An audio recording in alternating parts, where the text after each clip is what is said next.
व आकाश कंदील घेतले. माझ्या घरच्यांना खूप आवडलं. माझ्या घरच्यांनी पण माझं कौतुक केलं.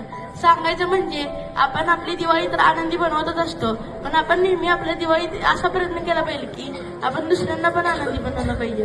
बरोबर आहे तुझं. अरे अरे देवाशिष बोल की. अरे काय सांगू तुला, मला खूप वाईट वाटतंय. मागच्या आठवड्यात मी बातम्या बघत होतो की मराठवाड्यात खूप पूर आलाय. तो शेतकऱ्यांचा आक्रोश, लहान मुलं, त्याचबरोबर डोळ्यासमोर वाहून जाणारी गुरंढोरं बघून फार वाईट वाटतं. अरे ते शेतकऱ्याचं काय होत असेल, ह्या बळीराजाला काय वाटत असेल.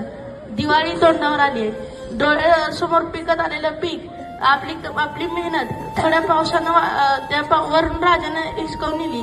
त्याला फार वाईट वाटत असेल. मला समजतंय आपण सगळी शेतकऱ्याची मुलं आहोत, आपल्याला देखील माहित असेल, पण आपण काय तर त्यांच्यासाठी केलं पाहिजे.